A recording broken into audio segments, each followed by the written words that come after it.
Welcome to the Deep Dive, everyone. We're diving into something pretty important today, something I know a lot of you are thinking about, discrimination at work.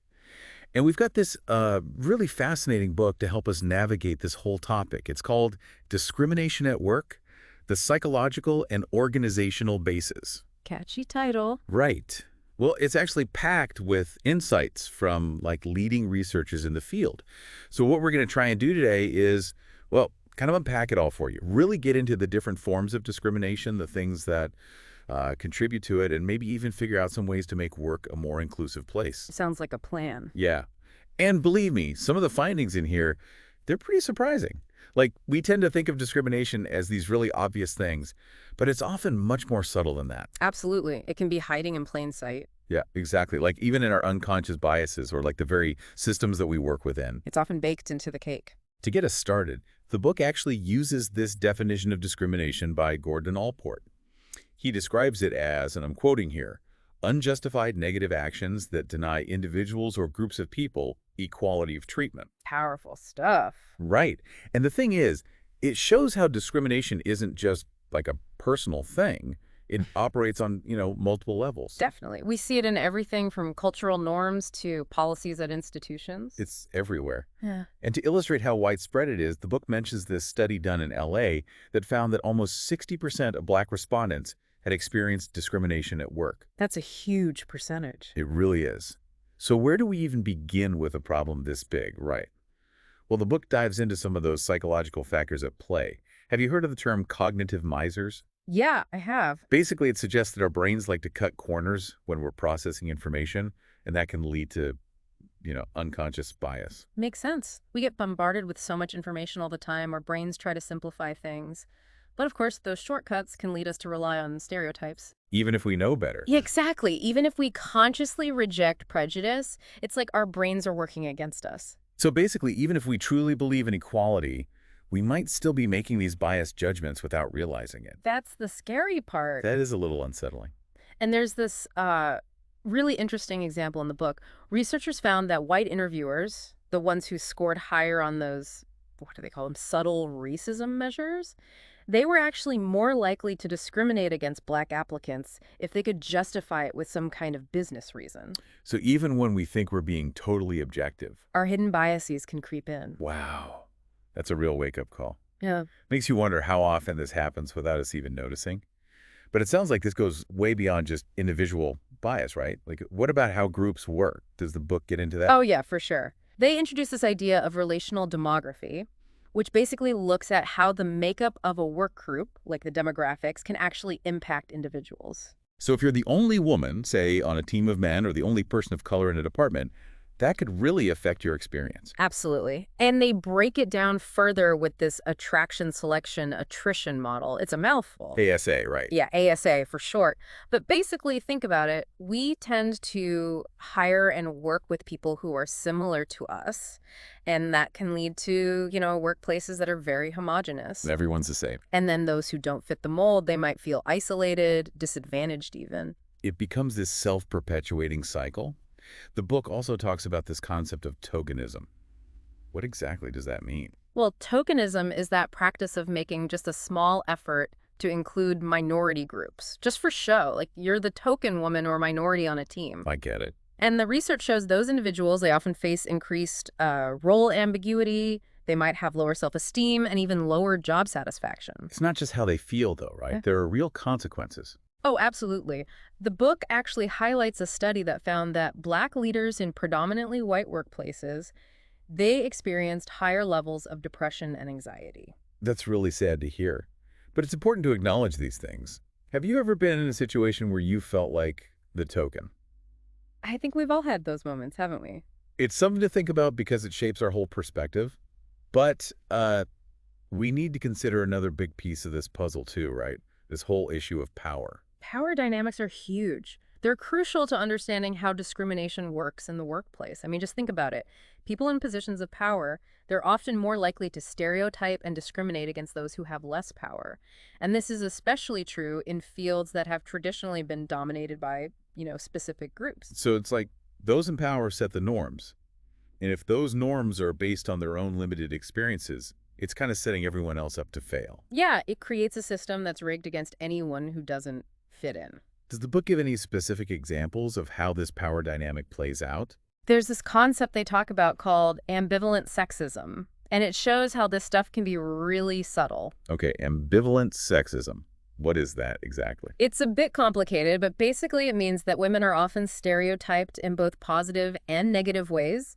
At the same time? Yeah, and that leads to two types of sexism: benevolent and hostile. So it's not always like overt aggression. Right. They use this example in the book. Women who are seen as competent but not warm, the ones who, break those traditional roles, they often face hostile sexism. But then women who are seen as warm but not competent, the ones who maybe stick to those traditional roles, they're more likely to experience benevolent sexism. Like a lose-lose situation. Exactly. You can't win. It's almost like those in power use those stereotypes to maintain their control, but they disguise it as being nice or protective. Exactly. It's insidious. This is starting to feel like a really complicated web. All these factors intertwined.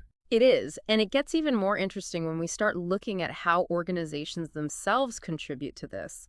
Things like company policies, leadership styles, even the office culture. So it's not just individuals. It's the whole system, the structure of the workplace. Right. It's systemic. We've got a lot to unpack there, but I'm definitely curious to hear more. Me too. Ready to dive in. Absolutely. Let's explore how organizations themselves play a role in all of this. All right, so we've been talking about all these individual and group dynamics, but let's zoom out a bit. Like, how do organizations themselves contribute to discrimination? Yeah, let's look at the big picture. Well, the book argues that who's at the top, the composition of senior management, that's a huge factor. Makes sense. Think about it. If everyone in leadership comes from similar backgrounds, it can trickle down and affect the whole organization. It's like that homosocial reproduction thing we mentioned earlier. Right, like a top-down approach to, well, not exactly diversity. Yeah, exactly. If all the decision makers have the same experiences and perspectives, it makes it really hard to create a truly inclusive workplace. It's like they're unintentionally excluding people. Unintentionally, maybe, but the impact is real. And then you have to consider the organizational culture. That can be even more powerful than any individual bias. Even policies that seem neutral, they can actually perpetuate discrimination. Wait, really? How is that possible? I mean, if a policy applies to everyone equally. I know, right? It seems counterintuitive, but the book gives this example of customer matching strategies. It sounds harmless, right? Companies try to match their employees to their customer base. I guess that makes sense from a business perspective. Sure, but what if most of your customers are from a specific demographic? Oh, I see what you mean. Like, if a company mainly has white customers, they might end up hiring more white employees to, like, mirror that customer base. Exactly. And it reinforces existing power structures without even trying. It's almost like they're trying to make their customers comfortable. Right. And it's not just a theory. The book talks about Shoney's restaurants. They actually implemented this customer matching policy, and it led to a decrease in Black employees. Wow, that's a clear example of how these things can be so ingrained in a company without anyone even realizing it. Right. It's like discrimination hiding in plain sight. But the good news is the book doesn't just leave us with a sense of despair. It actually goes into strategies for, combating discrimination in organizations. Okay, good. Give me some hope here. What can organizations do to actually make a difference? Well, HR practices are key, according to the book. They have a huge influence on creating a more inclusive environment. Right, they're the ones hiring and training people. Exactly. It starts with recruitment and selection. They need to make sure they're using unbiased tools and that the hiring process doesn't unfairly disadvantage certain groups. So, like rethinking those personality tests that might be weeding out qualified candidates for the wrong reasons? Could be. It's also important to ensure your recruitment efforts are reaching a diverse pool of applicants in the first place. You can't just rely on the same old networks and expect a wide range of candidates to apply. So casting a wider net? Actively seeking out candidates from underrepresented groups? Exactly. That seems like a good starting point. What about once people are actually hired? How do you make things inclusive on a day-to-day basis? Training is essential. And I don't mean those one-off diversity training sessions. The one that everyone dreads. Right.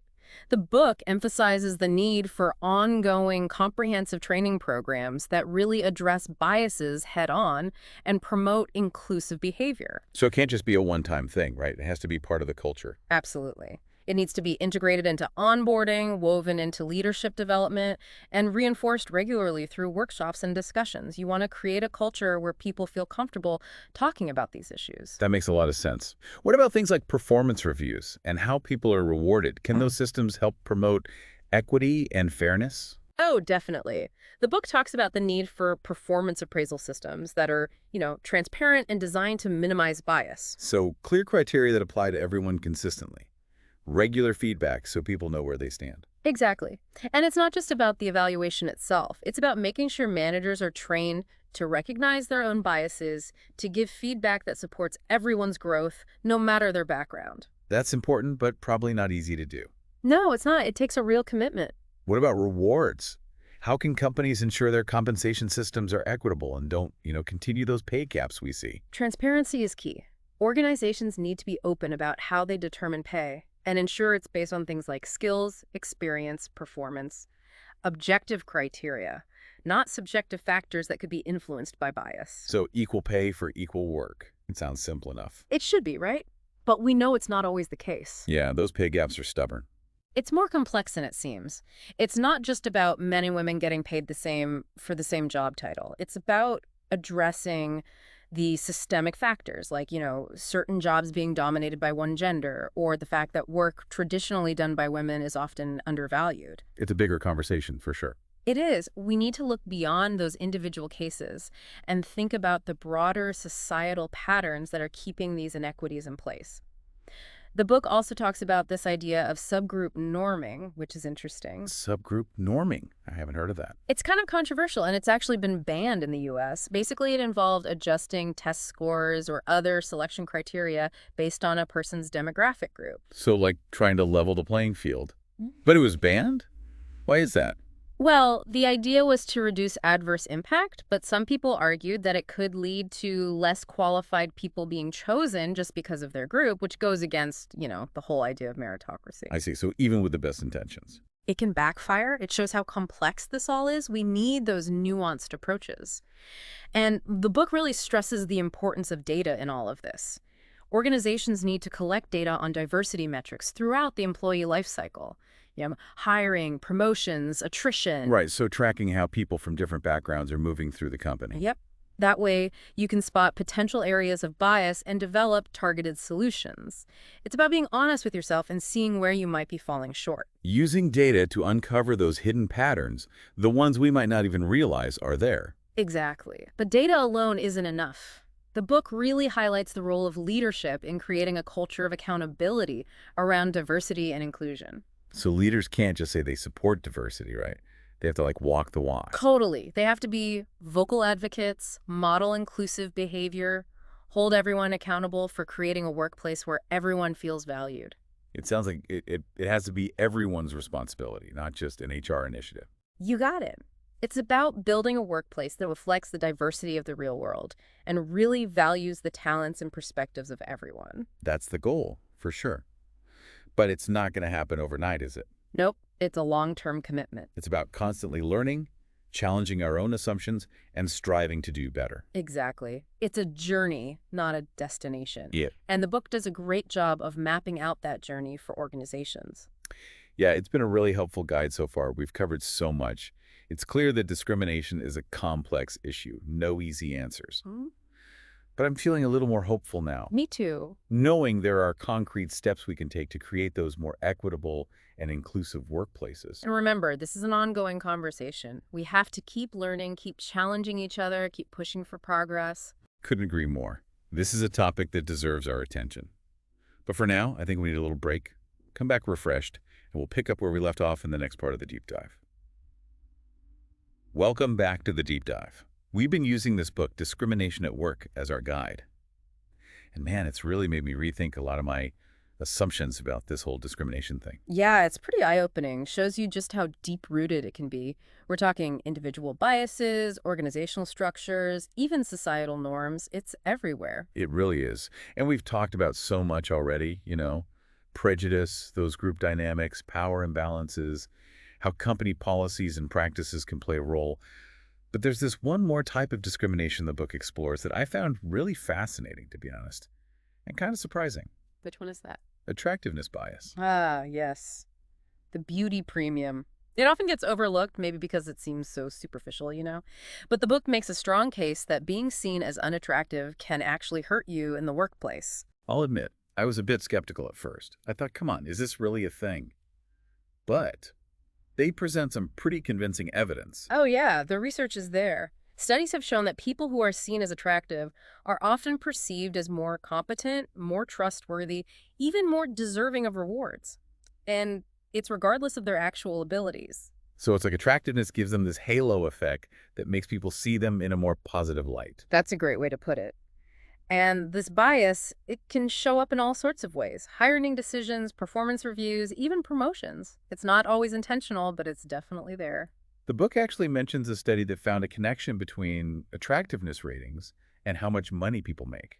Like, for every point higher on the attractiveness scale, people earned over $1,000 more per year. Yeah, that's a pretty crazy statistic. It just goes to show that even things that seem superficial can have a big impact on our careers and how much money we make. It's a lot to think about. Makes you wonder how much our appearance might be affecting how people see us at work, even when, in theory, it should be all about our skills and experience. So, what can we do about this attractiveness bias? How can we combat it? Well, the book suggests that companies can put policies in place that focus on objective criteria when they're making hiring and promotion decisions. Really structure the process so it's more transparent and there's less room for those subjective biases to sneak in. So, really emphasizing skills, experience, qualifications, that sort of thing, instead of going with gut feelings or judgments about how someone looks. Exactly. Take away the opportunity for bias to influence the decision. It's also important to build a work culture where people are respected for what they bring to the table, not for their looks. Right, shifting the focus to what really matters. Can they do the job? Do they contribute to the team? Exactly, and this principle applies to all forms of discrimination, really. It's about creating an environment where everyone feels valued and respected, no matter their race, gender, age, disability, sexual orientation, or even, yes, how attractive they are. A workplace where everyone has a chance to succeed and where difference is celebrated. Couldn't have said it better myself. And that actually brings us to the end of our deep dive into this whole complicated world of discrimination at work. Wow, this has been quite a journey. We've learned a lot. And it's clear that discrimination is a really complex issue with these deep roots in our own biases, how groups interact, and even those larger structures that we work within. It's woven into our history, our culture, our institutions. But by understanding those psychological and organizational factors that drive it, we can start to come up with better ways to actually dismantle these systems of oppression. It's not about blaming anyone, right? It's about recognizing the problem, all of us taking responsibility for creating a more just and equitable workplace, and being willing to do the work to make it happen. I agree. And it starts with each of us. Examining our own biases, calling out bias when we see it, and really pushing for that systemic change. It's an ongoing process, a journey, Right. but it's a journey worth taking. I really hope our listeners feel inspired to join us on this path to creating a world where everyone has a chance to thrive, no matter who they are, what they look like, any of that. Me too. Everyone deserves that chance. Thanks for joining us on this deep dive. Until next time, keep learning, keep questioning, and keep pushing for that better world.